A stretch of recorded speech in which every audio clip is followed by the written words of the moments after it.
While the world was focused on Paris, Boko Haram's reign of terror in Nigeria has been all but ignored. Not here. Edward Clancy from Aid to the Church in Need will tell us about the horrors unfolding on the ground. And the terrorists in Paris didn't just target a satirical magazine, but the Jewish community, killing 4.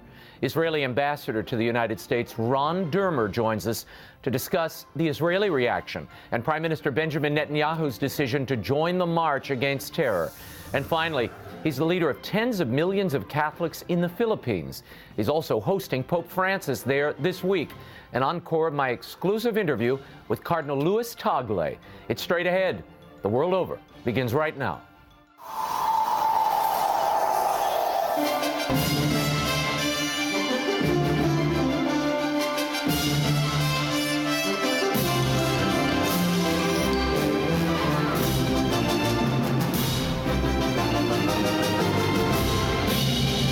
Now, from Washington, D.C., Raymond Arroyo. A warm welcome to all of you joining us in the United States and the world over. Edward Clancy, Ron Dermer, and Cardinal Luis Tagle are all straight ahead. If you'd like to comment on tonight's show, send me a tweet. I'm at Raymond Arroyo. I'll be live tweeting throughout the show. Or drop us an email at worldover@EWTN.com. Let's get started. Lots to share with you. Here's the brief. News from the world over this week.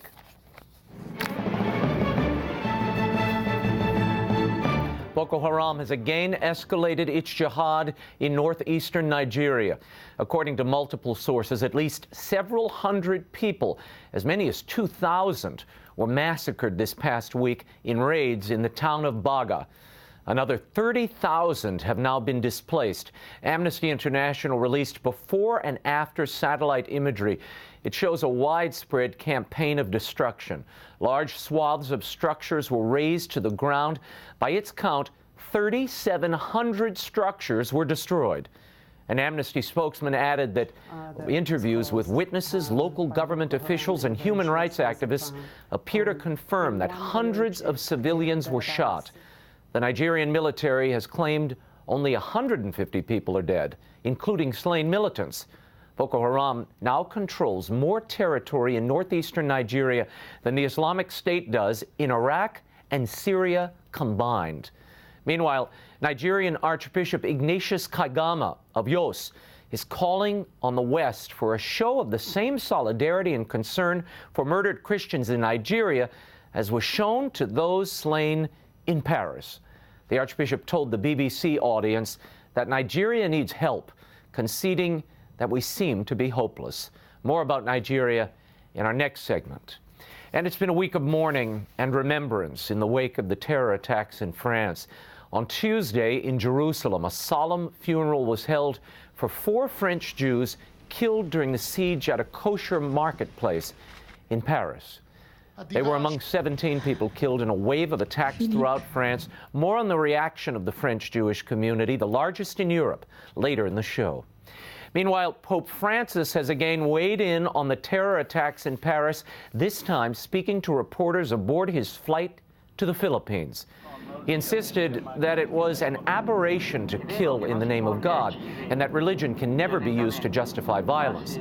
Then he added, in an apparent allusion to the offensive material published by that satirical magazine, Charlie Hebdo, that, quote, there are limits in freedom of expression, especially when it ridicules or insults someone's faith.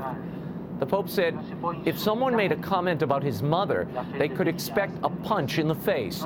Then he said, you cannot provoke, you cannot insult the faith of others. We cannot make a toy out of the religion of others, end quote. 2 suspected terrorists were killed and another arrested after a police raid in Belgium on Thursday. Authorities said the raid targeted a terror cell planning a major imminent attack. The suspects had been under surveillance following a recent visit to Syria.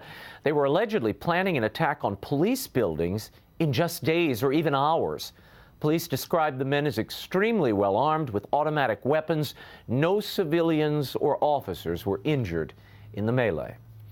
And the new ISIS affiliate in Libya is claiming they've kidnapped and are holding hostage as many as 21 Coptic Christians. The men mostly workers from Egypt, went missing earlier this month, and in late December, the jihadist group, which calls itself State of Tripoli, posted pictures of the men on the internet with the message, "Urgent, soldiers of the Islamic State have captured 21 Christian crusaders." Libya, not unlike Syria, Iraq, and Nigeria, is deeply divided between well-armed militant Islamists and internationally recognized governments. And President Barack Obama is instigating change in the Cuba-United States relationship on two fronts.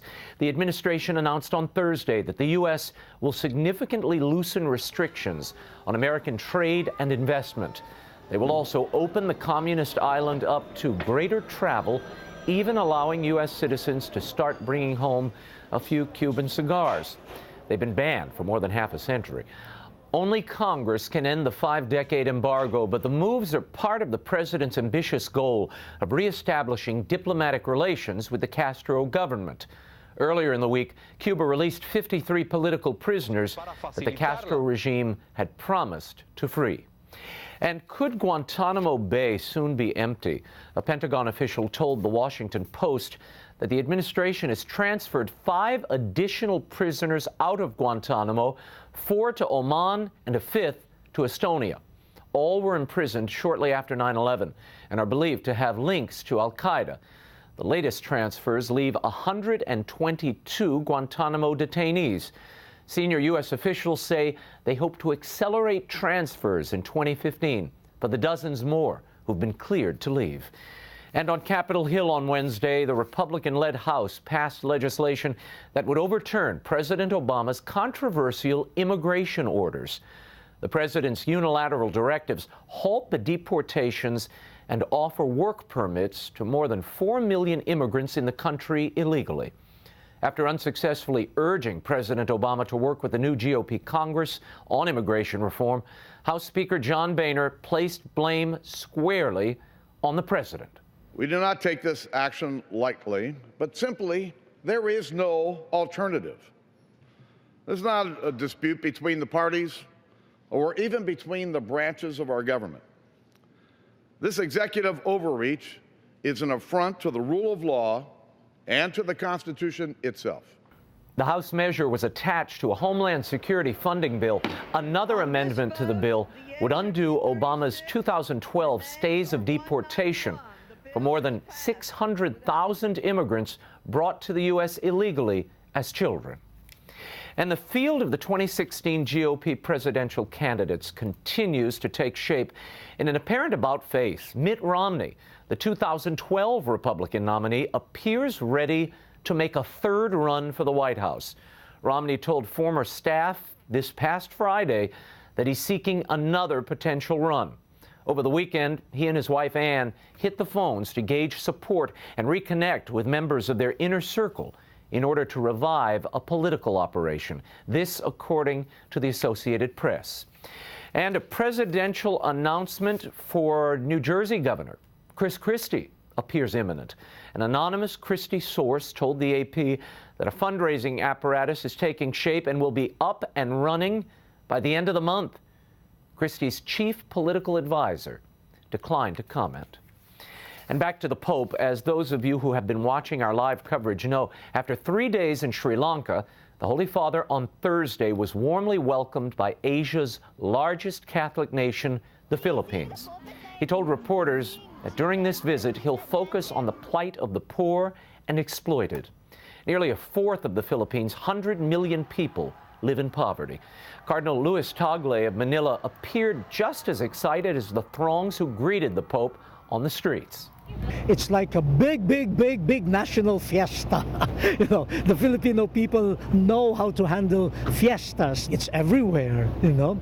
Something not only historic, but something deeply spiritual is expected. More from Cardinal Luis Tagle later in the show. And could Pope Francis be coming to California? Now, this is just conjecture at this point, but in a surprise announcement, Pope Francis said on the way to the Philippines that he plans to personally canonize Blessed Junipero Serra when he visits the United States in September. Now, Blessed Sarah was the Spanish Franciscan who established missions up and down the California coast during the 17th and 18th century. At present, the Holy Father is only scheduled to attend the World Meeting of Families in Philadelphia, but it has been hinted that he will likely visit Washington, D.C. and New York. My bet is the Pope will indeed head to California.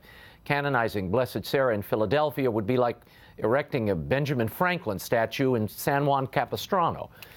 And finally, Oscar nominations were released this week, topping the Best Picture nominations: American Sniper, Boyhood, The Grand Budapest Hotel, The Imitation Game, Selma, The Theory of Everything, Whiplash, and Birdman. Now, the lead actor in Birdman, Michael Keaton, won a Golden Globe for his performance from the Hollywood Foreign Press Corps on Sunday. The award may not mean much to you, but Keaton's acceptance speech just might. He offered a tribute to his Ohio childhood and to his faithful parents. In the household in which I was raised, the themes were pretty simple.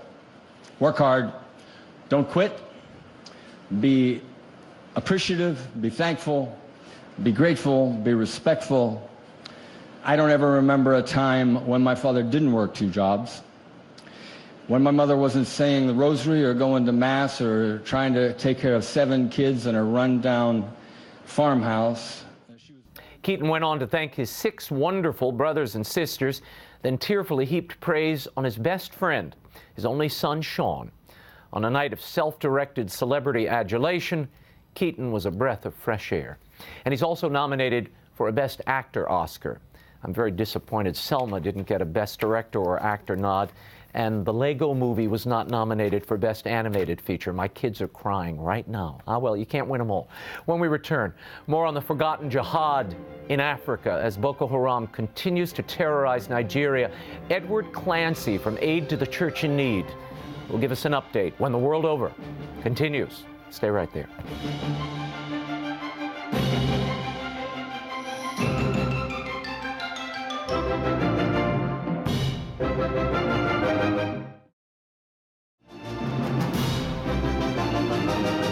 Now, once again, Raymond Arroyo. Welcome back to The World Over Live. The world has been consumed with news of the radical terrorist attacks last week in Paris. But at nearly the same time, mass murders at the hands of Boko Haram were underway in Nigeria and received scant coverage. Aid agencies like Amnesty International have estimated that up to 2,000 people may have lost their lives during the recent assault by Boko Haram on the city of Baga in northwest Nigeria. The Nigerian government claims that only 150 people were killed. What's really going on, and where is the international outrage? To discuss is Edward Clancy. He's Director of Outreach for Aid to the Church in Need. He joins us from New York City. Edward, thanks for being here.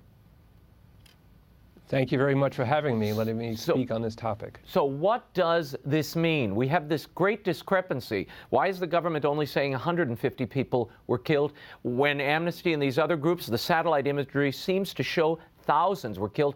What do your people on the ground say? They say it's more than 150, definitely. The number 2,000, as speculated by certain groups, might be true, but it's not verified yet. We think that the reason why the number has been kept down is because of political reasons in the country, not to allow Boko Haram to seem as successful as they might have been in their recent attacks. I want to play this for you. This is Secretary John Kerry in Europe. Here's what he had to say about this recent attack. What they have done with respect to the slaughter recently is a crime against humanity, nothing less. It's an enormously horrendous slaughter of innocent people, and Boko Haram continues to present a serious threat.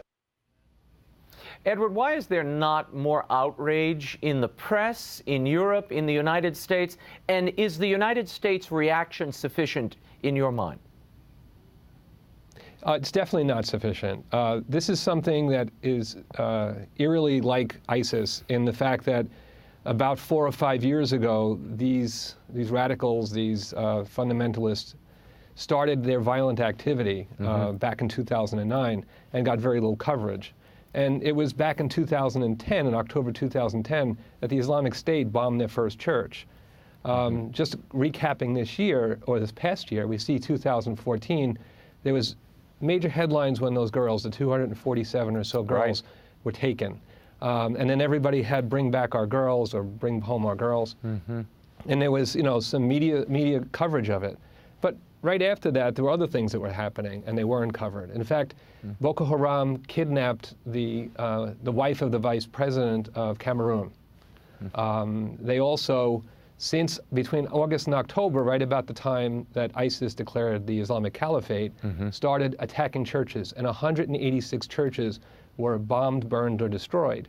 And you go searching for these articles or these news pieces, and they're scant or few, or they come from some foreign press agency with very bad English translation. Yeah, people don't so realize. The U.S. media hasn't covered it. Yeah, no, we cover this almost weekly. We do a Boko Haram report, it seems. I mean, people don't realize in the last year alone, in 2014, 10,000 people were killed by Boko Haram, and that's probably a conservative estimate, considering some of the stories I've seen. I want to play this for people. This is Archbishop Ignatius Kaigama. He is issuing a plea to the world. Listen. I see the very positive response of the French government in tackling the issue of religious violence and putting in all they can in order to ensure that this does not happen again. So we need that spirit to be spread around, not just when it happens in Europe, but when it happens in Nigeria, in Niger, in Cameroon, in any poor country. The Archbishop is the Archbishop of Jos in Nigeria. Edward, will the world respond in the same way that they have in Paris?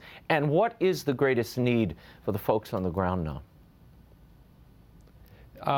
I would hope that they would. Sadly, I think that it will be much less than what happened in Paris. The thing that's needed there is an opportunity for the young people to receive education and not to be indoctrinated in this brutality. And also, just like it's happening in the northeast of Nigeria, there is a generation being robbed of its opportunity. And you have countries where there's great body of Christianity. Here in the United States, many of our parishes have Nigerian priests and Nigerian people, and we're touched by that here locally. Many years ago we were missionaries there. Now they're missionaries here. Yeah. It's time we really do something. We really support them in many ways, in forcing their government to do something, creating international outrage, raising the awareness like EWTN is doing and like we at Aid to the Church in Need are trying to do, to have people understand the real problem. Yeah, sadly, it is not getting the press attention. I don't think it will get the press attention. And the Archbishop is calling for a march, similar to what we saw, a March for Unity, similar to what happened in Paris. Even if it happened, I don't think we'd get the coverage that we saw in Paris. Yeah, he just said that just a few minutes ago when he was boarding a plane, that he was speaking with the president and asking for national organization. But unfortunately, there's a lot of political pressures there, and the president is running for re-election. So we don't know necessarily what will happen of this, and we don't know if there's local leadership to take the flag and carry it forward. Yeah, the impotence of the world community and the Nigerian government to stem this terrorist tide is just staggering. Edward Clancy, thank you for being here. You can find out more about the Aid to the Church in Need and the work they are doing in Nigeria and how you can help by going to churchinneed.org. When we return, Israeli Ambassador Ron Dermer discusses the Jewish community's reaction to the Paris terror attacks, and he takes a look at the current state of the U.S.-Israeli relationship. And later, Cardinal Luis Tagle of Manila, the world over, continues in a moment. Don't miss a moment of it.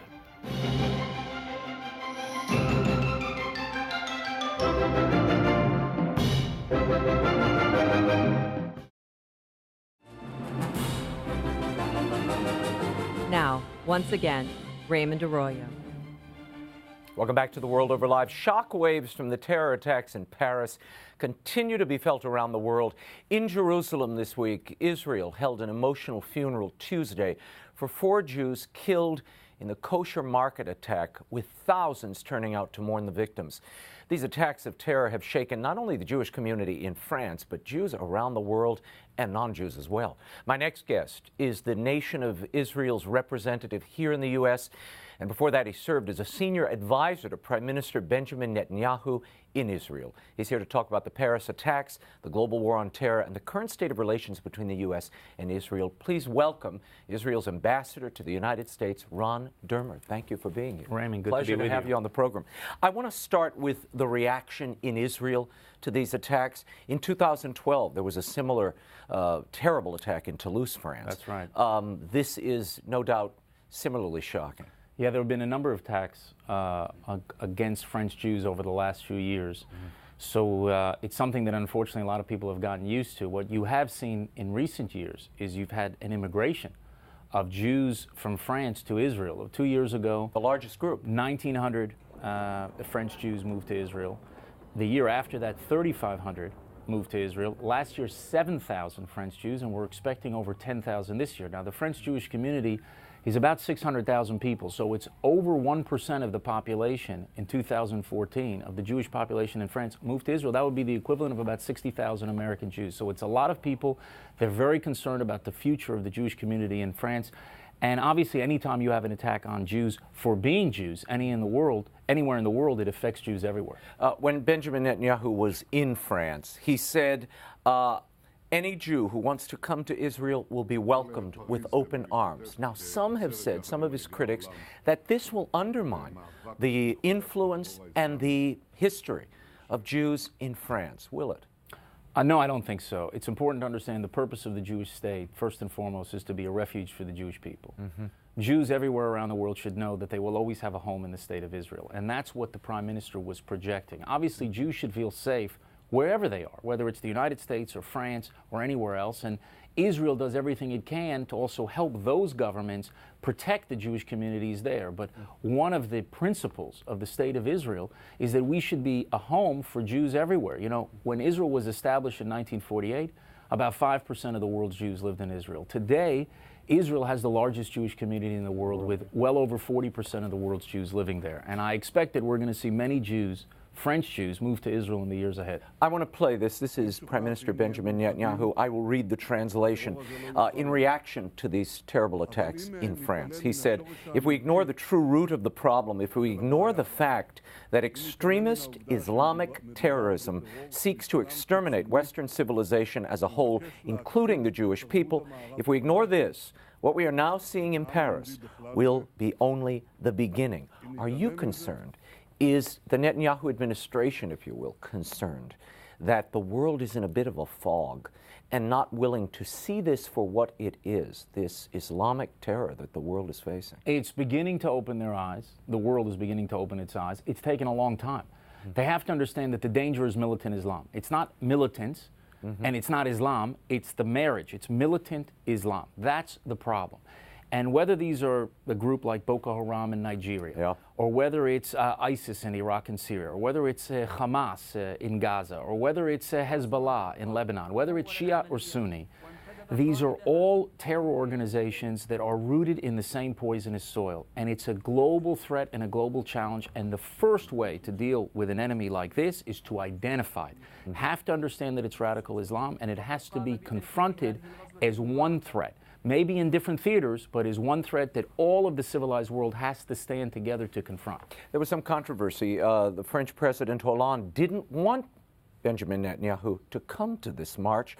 He eventually came, feeling he had to be there as part of this stand against terrorism. The Turkish president, in the wake of it, said Benjamin Netanyahu should not have gone because he is a sponsor of state terrorism. You would say what? Against the Palestinians, is what he said. Well, I would say that's a shameful statement that's made by the president of Turkey, who hosts the Hamas terror organization within Turkey. I don't think that he's been part of the solution against radical Islam. He's probably been at least in the middle or maybe part of the problem, and I think it's very unfortunate that he says it. He compared Israel to Nazis in the past, and he's made wild statements about Israel that we should not be hearing from a country, from the head of a country like Turkey, which is a member of NATO. I think it's very important for the entire civilized world to stand very firmly against terrorism. The Prime Minister of Israel felt it was important for him to stand there with the president of France and with the people of France to show that Israel stands with France against terrorism. I would hope that in the future people would just as strongly stand with Israel in our fight against terrorism. Unfortunately, that has not happened. I hope it happens in the future. I want to play something for you. This is Josh Earnest, the White House spokesperson, speaking about the president's no-show at this march. Roll that tape. I think it's fair to say that we should have sent someone with a higher profile to be there. Had the circumstances been a little bit different, I think the president himself would have liked to have had the opportunity to be there. What does that absence of any high-ranking administration official from the United States' perspective, what does that say to you? What is the message? Well, you know, I'll leave it up to administration officials to say what it means. I can only tell you why the Prime Minister of Israel felt it was so important to go. We needed to express our solidarity with the French struggle against terrorism. America leads the world in the struggle against terrorism. This administration is leading it against ISIS, and I'm sure that there is no sympathy whatsoever in any quarters in the United States for the terrorists. And as the administration officials said, the spokesman said that maybe they should have sent somebody at the end. I think what's important is not who's there, but what do you do moving forward? Are you willing to confront it? Are you willing to name it what it is? Well, truly? they keep calling it extremism. Extremism. Not there's no fine point on who this enemy is. Is that a mistake? Well, I heard the president in a recent speech that he gave at the UN talk about the scourge of militant Islam, and I think it's important for him to continue in that direction because he is uniquely placed to, I think, unite the world against this struggle. And it's very important to understand that these are not local problems driven by local grievances. There is a deeper fanaticism where's the roots of this problem. It's not that all these different terror organizations sit in the same war room and plan attacks. And sometimes they fight each other. The radical Shiites will fight the radical Sunnis. They'll kill each other. They hate Jews, they hate Christians, they hate Israel, they hate America, they hate all of this. The first and foremost thing that we have to do to defend our common civilization is basically have zero tolerance for terrorism. Not to try to excuse it, not to try to justify it, not to try to say it's because of this or that local grievance. Right. Nothing justifies this terrorism, and we have to stand together in combating. I want to shift gears for a moment, talk about this Iran deal that the White House is trying to craft over nuclear weapons. We have relaxed economic sanctions with Iran in the hopes of coming to an arms deal. I know Prime Minister Netanyahu was briefed on Monday by the White House. What's the problem with this attempt to try to get everybody to the bargaining table? Look, we would love to see a diplomatic agreement that peacefully dismantles Iran's military nuclear capability. No one would be happier than Israel to see that. Here's the problem. We're not interested just in any agreement. We need an agreement that dismantles Iran's military nuclear capability. What they're talking about is essentially leaving Iran as a threshold nuclear power. That is, with the infrastructure in place, maybe not to have a nuclear weapon today, but to have a nuclear weapon tomorrow. We want to see the dismantling of Iran's military nuclear capability, and then in return, you can dismantle the sanctions. The last thing you want to do is to dismantle the sanctions regime and to leave Iran as a threshold nuclear power today and virtually guarantee that there'll be a nuclear weapon state tomorrow. That is a grave danger to my country and the world. The White House says this will stop Iran from getting a nuclear weapon. You don't believe that? I don't believe it's going to stop Iran from having a nuclear weapon. The way you stop Iran from having a nuclear weapon is to dismantle that entire military nuclear capability. You don't leave them with centrifuges. You don't leave them with stockpiles of enriched uranium. You don't leave them with underground enrichment bunkers. You don't need to leave them with heavy water facilities. You have to dismantle it. You remember the agreement that was made in Syria? Yeah. That was dismantling the infrastructure for chemical weapons and removing it. That's the kind of deal you have to have in Iran to give us some comfort that the foremost sponsor of terrorism in the world, and people forget that's what Iran is, should not come anywhere close to having nuclear weapons, not today and not tomorrow. Final question.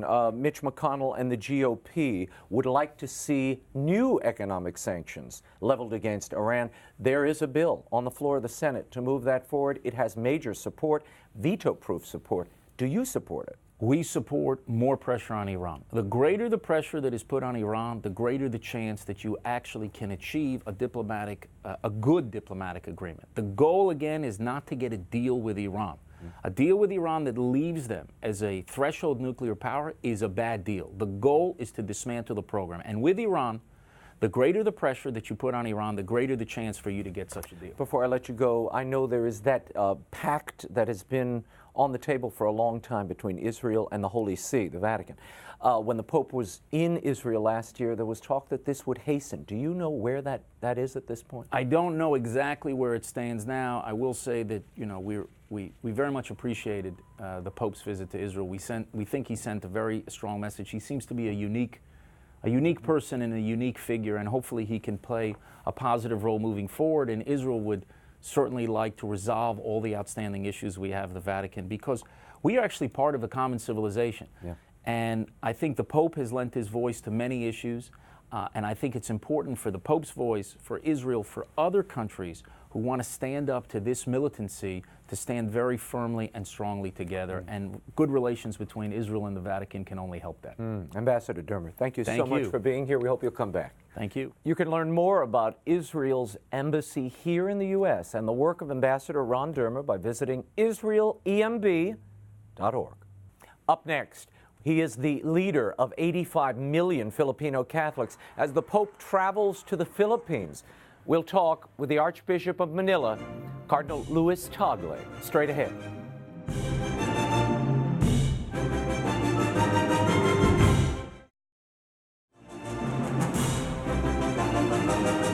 Now, once again, Raymond Arroyo. Welcome back to The World Over. My next guest is the head of one of the fastest growing Catholic populations in the world. He's Archbishop of Manila, and at 57, he's one of the youngest cardinals in the church. He served as president of the Extraordinary Synod last October. I sat down with him during his recent visit to Catholic University here in D.C. He spoke candidly about his life in the Philippines, as well as the Synod, including what became a rather significant controversy over the treatment of divorced and remarried Catholics receiving communion. On the occasion of Pope Francis's visit to the Philippines, here is an encore of my exclusive interview with Cardinal Luis Tagle. Your Eminence, I want to start with your childhood. I'm going to take you way back. What is your most vivid memory of your childhood? One of the earliest memories is of myself as a little boy leading a whole community in praying the rosary. Wow. Yes. My parents, especially my mother, taught us how to pray the rosary. And you know, in my hometown, in my especially the street where we lived, they had the custom of bringing the statue of Our Lady of Fatima from house to house, you know, where the family that hosts the image has praying of the rosary, and it also becomes a moment for the community to get together, to know each other, and to share some food. Most importantly, share some food in between the prayers. Yes, and I was one of those little children that made a sensation because we could lead the rosary. So I remember being invited from house to house to lead the rosary. Yeah. Tell me, as you look back, you mentioned your mother. Yes. As you look back at Manuel and Milagros, your mother, yes. What of their personality traits do you see in your own ministry today? I guess all of us, as we grow, we begin to see shades of our parents. I know. What do you see in your personality and in your work today that bears the mark of your parents? One is both of them are hardworking. I don't think the word rest exists in their dictionary, and I see that present in me. Also, patience and perseverance. You know, my parents went through hard times. They were both teenagers during the Second World War. They saw a lot of destruction, and but they also saw a lot of determination, how to rise from ruins and rubble. From them, I also saw the beauty of simple faith and simple prayer. You know, they're not as pious as other people would be, but they are very religious. Their faith is strong. You know, they know that the sun will rise. They know that there is a God. There's Our Lady who would always be with us. And I see that whenever I find myself in difficult situations, especially when I'm confronted with a decision to make. and things are not always clear. And I feel the weight of the responsibility, then I know. No, as my parents believed in a God who will make things work for the good of all, then I say, just relax, have faith, have faith. Yes. I love it. Well, we see that certainly in your work and in your ministry before coming to Manila and now. Now, someone told me the other day, who knows you, that you prefer to go by Chito, your nickname. Yes. Why? Well, my real name is Luis. Right. And the diminutive is Luisito, the small Luis. Little Luis. Yes. And it's a custom in the Philippines often to forget the real name and to cling to the diminutive. So the Luis has been dropped and the Chito. And the Chito has taken hold. Yes, yes. And so many people are surprised that I'm named Luis, that my real name is Luis. So it's a name that is known to friends, known to people who are at home with me or at ease with me, and I always say, people who like me prefer to call me Chito. The others, don't worry about them. It doesn't Just like matter. grandparents, no? When they get mad at you, they call you by your formal name, That's the right. full name, Luis Antonio. So Chito is actually Chito is a blessing at that point. Yes. We are here at Catholic University of America, where you had spent a lot of time. Yes, more than 6 years. That's right. You got your doctrinal work here in sacred theology. Yes. What is it like being back here? And what did you take? I mean, you're a man of the Southern Hemisphere. Yes. Yet you've spent a sizable amount of time here in Rome. What did you take from this experience, being here in America? No, it was, first of all, I did not plan on going to further studies.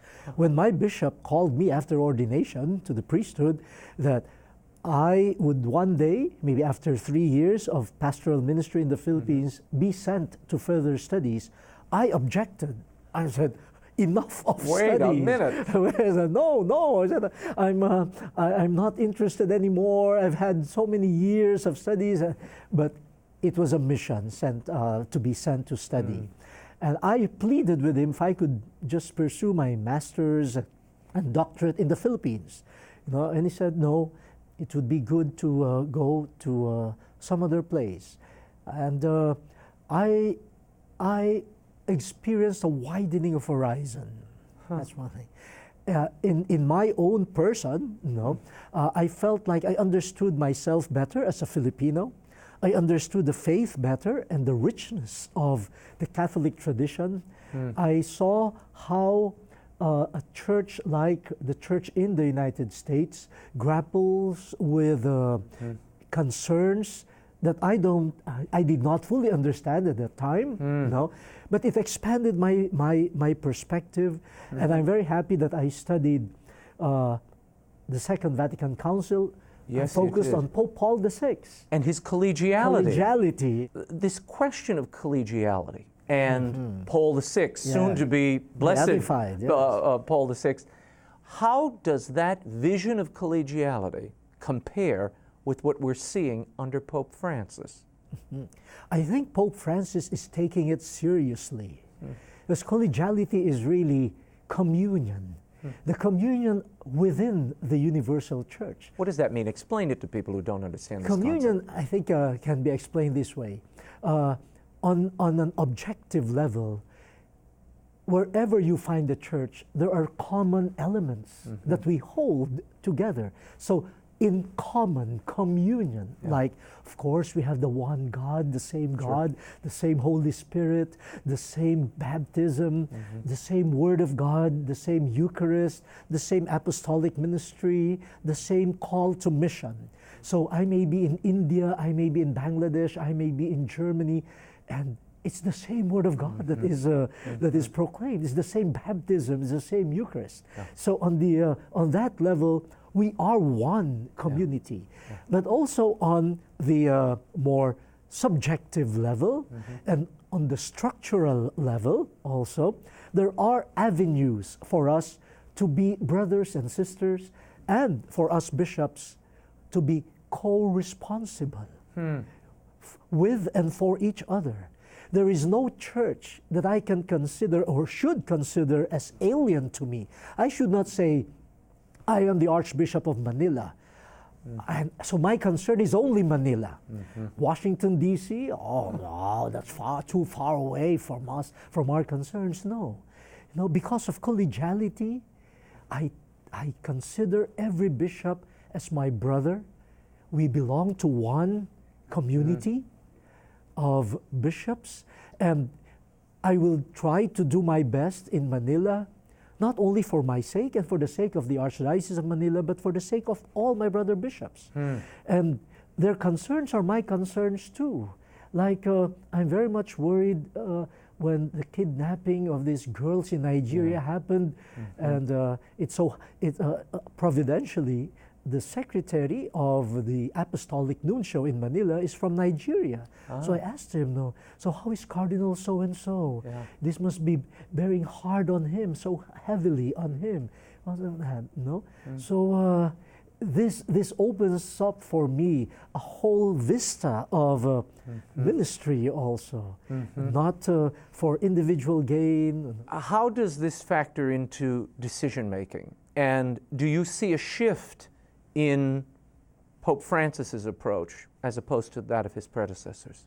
No, not really. Pope Francis, as a new pope, the first year that I've interacted with him, has been very much interested in knowing firsthand what is happening in the local churches. And that is in order to strengthen the role of the Church of Rome as the center of charity and communion. So paying attention to the local realities does not negate the role of the center. It will enhance the role of the center, which is to make love, charity, especially missionary charity, circulate. I want to talk about that because you and your church are so responsible for exporting priests to Europe, to the United States, to a lot of the Northern Hemisphere. You have 7,000 priests roughly in the Philippines. You have 85 million Catholics. Is there a crisis going on? I mean, I know it's a circulation of love by sending your best and brightest to other countries, but are you facing something of a crisis internally? Well, that has always been the situation, by the way.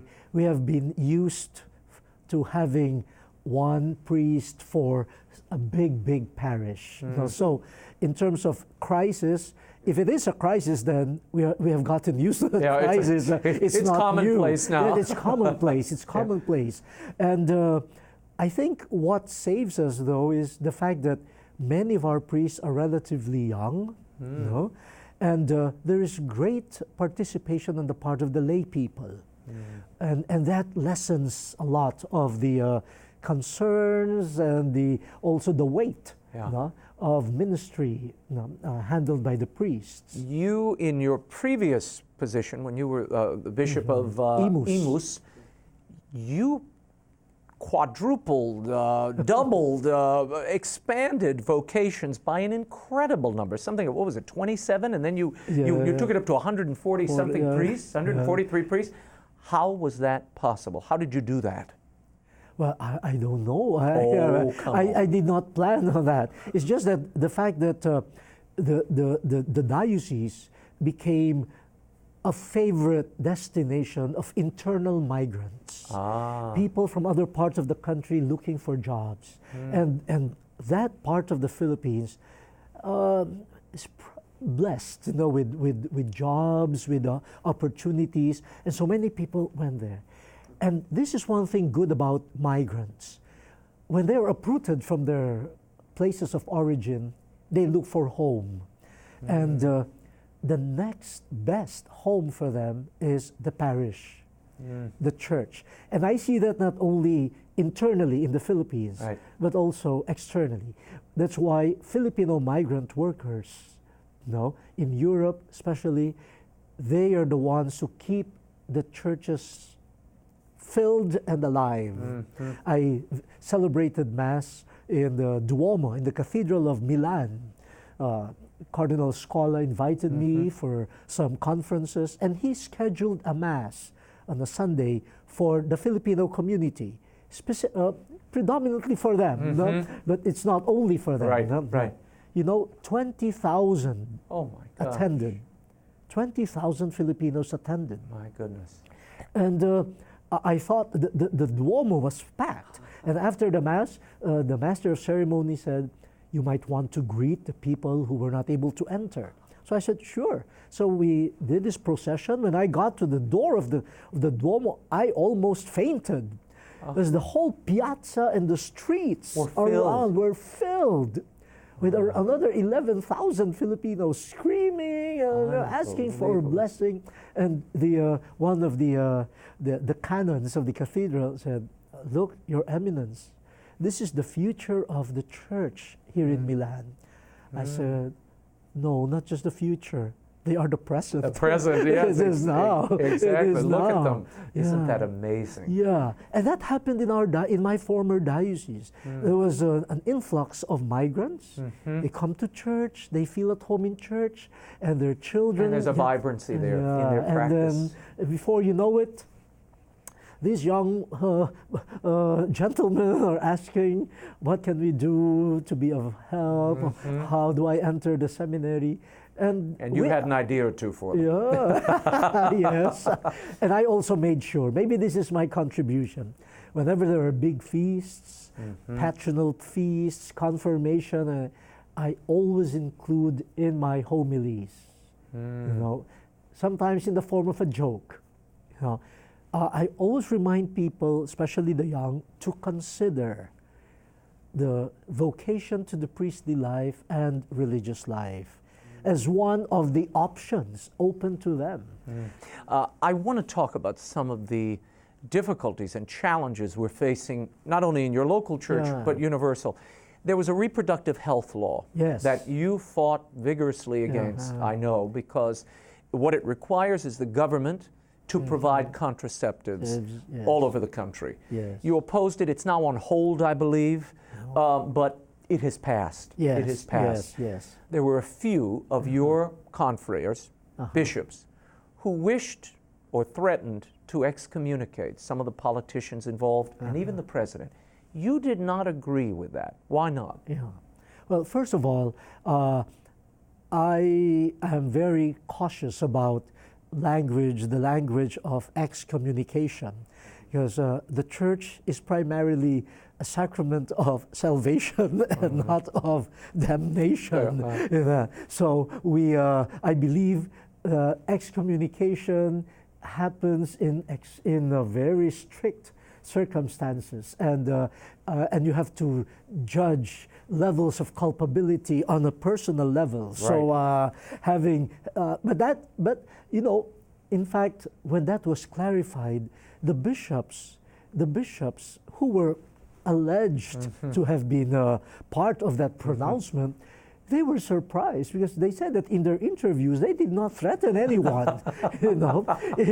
They were asked, some of them were asked, isn't abortion a cause or a reason for excommunication? And they explained how some contraceptives are abortifacients. So it's in that context. So it's not a blanket, threat to supporters of the law. Now, Pope Francis recently appointed you as one of the co-presidents of this upcoming synod, a very important synod on the family, taking place in Rome this fall, and it'll continue into the next year. This next year. You have been quoted in interviews, most recently in the Boston Globe, as saying you are open to hearing arguments as to whether Catholics can be divorced and remarried without annulments. Why? I was quoted as saying John Allen quotes you as saying that you were open to arguments where a Catholic might be married, divorced and remarried without an annulment. Are you?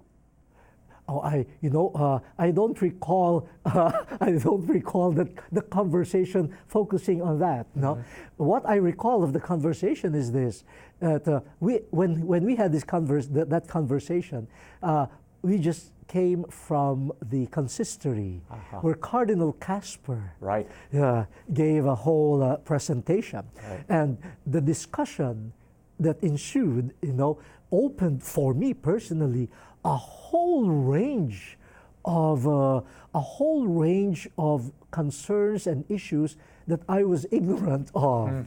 So I said, wow, there's so much to learn, especially now that I'm a president-delegate. So I am open to all the perspectives that could help us shed light on the issue.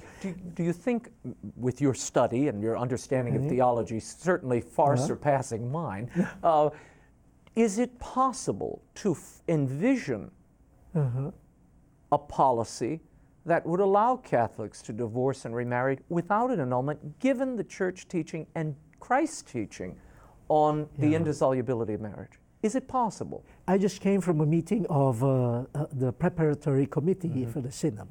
The following things are very clear. The teaching of Jesus and the teaching of the church will not be changed. No. What people are looking at right now, especially the canonists, is this. No. How could canon law and its procedures, reflect more clearly, the teaching of Jesus Christ, and the teaching of the church? Because some people are claiming that the canonical procedures are too rigid, and also some are even asking, do the canonical prescriptions, are they clear about the doctrinal basis? Or is the legal canonical path taking its own way quite separately from the doctrinal dimension? The other thing is, it also became quite clear that every, let's call it, failed marriage is quite unique. It's difficult to say all, marriages that ended up in divorce, because when you deal with cases and you deal with persons, individuals' lives, then you have to.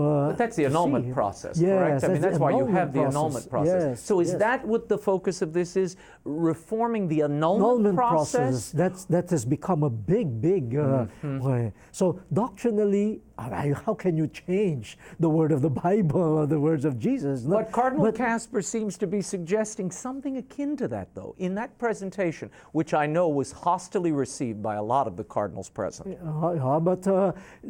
But he responded to that. Yes. He said he was talking there as a theologian who did a lot of historical. In fact, in the meeting yesterday, there was another perspective that came up. The canonical tradition of the Eastern Rite churches. Right. How they handle so-called divorces and second marriages. But of course, the synod will not focus only on this situation. Well, we see the media coverage of this seems to focus on... For example, in the Philippines, we don't have divorce. Right. So if the whole synod is about divorce and you need to get off the president's council. Maybe just call a synod for countries with divorce. No? But we have families where the couples are separated, not because they don't want to live with one another, but they're de facto separated by poverty, by migration. It's not anger towards one another that made them decide to separate, but it is the love for each other and for the children. That's a totally different situation. Are you concerned that a combination of certain individuals and the media are hijacking this synod and changing it into something it was never envisioned to be? That's always a danger, because people have their own interests and they have their own agenda, so they express in their form of reporting some sort of a support for their agenda, but I sit on the preparatory committee of the synod, and I tell you, the communion of the divorced remarried is just one item among many, many, many, many, many items. There are at least 8 major topics, and that is just one. And they always say this is a North Atlantic exactly North Atlantic concern. When you go to Africa, when you go to Asia, and for us, for example, because of migration, the fabric of the family is really tested. And so we are asking for serious pastoral care for migrants so that they could remain faithful to their spouses left at home or to their children. I want to wrap up here. Yeah. So many people during the last conclave stopped me on the street, especially one young man whom you met in passing. You may not even remember this. He felt he had a calling to the priesthood. He asked, I think, to come speak with you for a moment. You were crossing the piazza, and you sat with him and spoke to him for 20 minutes or so. And he enthusiastically told me about this moment, this encounter with you. Really? And he said he felt it was decisive in his considering this vocation seriously, and almost a message for him personally. How aware are you of those moments, and do you go out of your way to make time for people you encounter? I'm sure you were on your way to something else at that time. Yeah, I usually try to stop when people want to ask questions, and if the questions are really essential or important, then I give them time. People say you are the Asian Pope Francis. Oh my! Pope Francis is Pope Francis. How do you react to that? I smile. I don't take it seriously. I mean, I know Pope Francis. We worked together for 3 years. The Council of the Synod. He is his person. I am not him. But if there are. I worked longer with Cardinal Ratzinger, and so. Well, I think what they're talking about is your way of life. You lead a simple way of life. You are mingling with the public. You're available to people. One can look at your face and see the joy of your faith. I think that's what they're saying. Yeah, maybe that. Well, if it is that, then I'm happy. Well, good. Well, we're happy too. Your Eminence, thank you so much for your time. Thank you, Raymond. Thank you. Well, that is all the time we have for now. Until next week, the show continues on Facebook and Twitter. Like me on Facebook, follow me on Twitter. The links are at RaymondArroyo.com. And be sure to join us next week for a World Over March for Life special featuring Congressman Chris Smith, Father Tad Pacholczyk, and many more. In the meantime, we'll be scouting the world over for all that is seen and unseen.